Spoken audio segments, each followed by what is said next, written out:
Halo, selamat datang kembali di The Rians di konten Koi 89. Ya, nggak bosan-bosan gue ingatin kalau Koi 89 ini pasti ngebahas seputaran soal dunia ikan koi alias Nisigoi, dan juga seputaran soal kolamnya, dari cara ngerawat, menghadapi masalahnya, penyakit koi, informasi soal ikan koi, informasi soal kolam dan peralatannya, dan masalah-masalah serta tips-tips lainnya.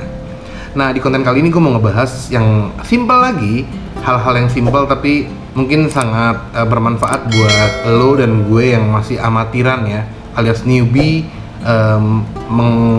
merawat koi.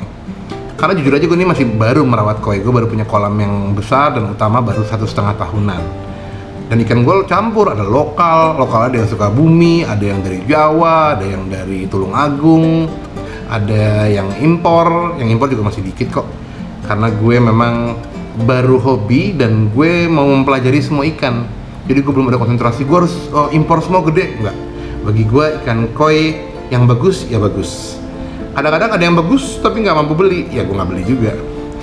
Ya gue beli yang harganya masuk akal lah. Yang pasti jangan jelek ya, karena kita mau ngerawat tuh kan menjangka panjang dan nggak mau buang-buang uang karena pakannya kan mahal. Baiklah, di konten kali ini gue mau ngebahas soal bagaimana cara ngobatin koi tanpa dikarantina. Nah, yang benar ngobatin koi itu yang sakit kan misalnya ciri khasnya kayak ada koi kita menyendiri dalam kolam, atau dia nggak makan-makan, nggak nafsu, atau dia flashing terus. Flashing itu harus lu googling deh. Flashing itu gimana sih? Simpelnya flashing itu dia kayak muterin badannya sup gitu. Itu ada yang aneh tuh, ada serangan parasit kah, atau ada jamur insang kah, atau ada macam-macam. Ada lagi ciri khas koi yang lain yang sakit di badannya. Misalnya di badannya ada kayak kutu kelihatan, ada guratan merah, bahkan sampai borok atau luka atau sirip lepas. Nah, itu ciri-ciri sakitnya. Sekarang masalahnya, kita kan suka bertanya-tanya nih, oh kalau begitu sakit berarti karantina dong? Sakit karantina dong? Nah, gue punya pengalaman nih, pengalaman seorang amatiran. Dulu awal-awal gue punya kolam ini, gue saban ada yang sakit langsung gue karantina. Alhamdulillah dari misalnya 8 yang sakit, 4-nya mati di bak karantina.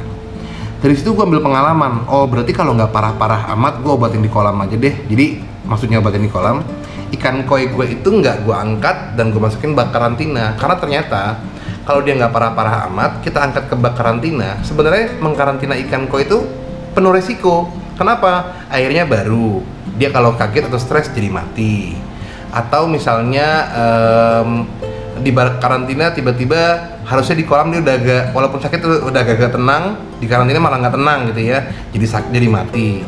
Jadi gue ambil kesimpulan sekarang, kalau dia sakitnya nggak parah-parah amat dan gue lihat oh misalnya kayak sirip lepas atau ada bekas luka sedikit, tapi masih nggak menyendiri ya, dan masih agak mau makan gitu ya, masih lincah, gue beranggapan oh lu belum parah, berarti lu nggak perlu gue karantina. Nah biasanya ikan koi yang gue yang kayak gitu tuh, gue cuman cukupin obatinnya di kolam aja. Maksudnya obatin di kolam itu apa sih, Yan? Oke, ada 2 hal nih.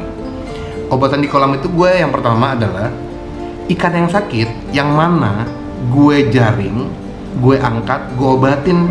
Misalnya nih, ikan gue siripnya lepas atau ada kayak busuk atau luka, gue angkat pakai jaring, ya. Lalu gue pegang, masih di kolam nih, tapi di atasnya udah kayak permukaan kolam, gue kasih obat tuh luka stop. Luka stop itu kayak obat untuk luka ya, kayak betadine ikan koi deh. Nah bedanya gue suka agak nambahin lagi nih, gue suka nambahin propolis. Propolis itu katanya obat manusia sih, di Thailand ada, di Indonesia ada, katanya bisa buat obat minum, bisa untuk tetesin luka juga sembuh. Nah gue cobain di koi gue juga, jadi selain luka stop, propolis. Atau ikan koi gue misalnya ini ada 14 di kolam, kok gue lihat 2-3 ekor agak-agak nggak nafsu makan, tapi masih makan ya. Lalu agak-agak lemes, kurang lincah, ada sisiknya lepas atau guratan merah dikit gitu ya. Nah, kalau gua angkat tiga-tiganya kan resiko tuh. Gua ngeri mati malah di karantina, karena pengalaman gua juga ada begitu. Nah, lebih baik kalau gue bom yang nomor 2 nih ya tipsnya, bom di kolam. Maksudnya bom di kolam, ya udah obatin aja di kolamnya. Misalnya penyakit koi lu itu sisiknya lepas atau ada luka-luka dikit, berarti obatnya luka stop ya, yang kayak betadine itu. Kolamnya gua kasih obat luka stop itu. Memang resiko atau buruknya kekurangannya ada. Berarti ikan-ikan yang lainnya yang sehat juga ikutan minum obat. Tapi ya nggak apa-apa, karena gue berpikir yang lain walaupun sehat, berarti ada kemungkinan sudah tertular dong, tapi mungkin tidak parah dan mereka mungkin kondisi tubuhnya lagi bagus. Jadi gue bom di kolam, gue obatin di kolam. Caranya, ketika gue obatin di kolam, misalnya kayak luka stop atau red blue dogs gitu ya, tergantung penyakitnya ya. Nah, itu gue matiin dulu pompa airnya selama 2-4 jam. Gue sih biasanya rata-rata cuma 2 jam sampai 3 jam ya. Kenapa dimatiin pompa airnya? Maksudnya biar obat itu bertahan di air dengan baik. Jadi selama 2-3 jam itu koi-koi gue itu di dalam kolam bener-bener merasakan obatnya, dampaknya langsung. Kalau lu hidupin pompanya, kan kena filter terus tuh. Ya berarti obatnya nggak akan bekerja secara maksimal. Jadi gitu tuh tipsnya tuh. Yang pertama, gue ingetin, angkat ikannya, obatin langsung per ikannya. Atau yang kedua, bom kolamnya, alias kasih aja obatnya di kolamnya. Ingat, harus sesuai takaran, matiin pompa airnya dulu. Dan jangan kelamaan, 2 jam sampai 3 jam aja. Kalau kelamaan lupa malah mati nanti. Biasain makanya punya aerator. Jadi ketika lo matiin pompa, aerator harus jalan terus. Nah, gue cuma mau ngasih contoh prakteknya langsung. Ini ada ikan koi gue yang sisiknya agak lepas dan agak-agak merah, agak luka dikit. Udah gue obatin sih kemarin-kemarin. Nanti akan gue kasih contoh. Dia gue obatin pakai luka stop dan pakai propolis. Gue angkat ikannya doang, cuma 1. Oke? Kita praktekin nanti ya. Nih, lihat nih.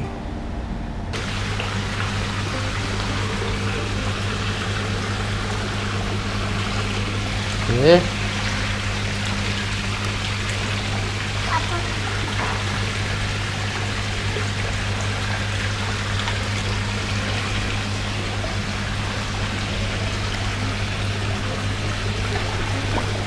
Belum, Ma.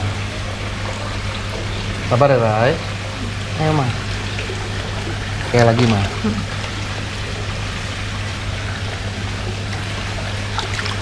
Kayak lagi ya. Belum. Posisi dia nggak enak. Belum, Ma. Yuk. Ah. Nggak bisa. Iya. Kurang asem loh dia ini. Dah. Perih, Ma. Iya sih. Tunggu, aku lepasin ya. Mana sayang itu, Pak? Iya. Yang itu. Udah, yang itu enggak. Ayo. Nah, udah kan? Udah ngeliat ya? Begitu cara gue. Kalau gue ada yang salah atau menurut teman-teman senior atau master koi ada yang kurang baik cara pengobatan gue, nggak apa-apa. Gue terbuka banget karena gue di sini pengen belajar juga loh, bukan sok ngajarin. Jadi monggo di kolom komen bawah ditulis aja, dikasih saran apa yang salah dari cara pengobatan gue, atau lu punya cara pengobatan yang lain, bagi-bagi dong buat kita. Jangan lupa nih teman-teman di subscribe channel gue biar tambah seru dan lu bakal tahu terus setiap video gue yang baru kalau lu subscribe channel gue.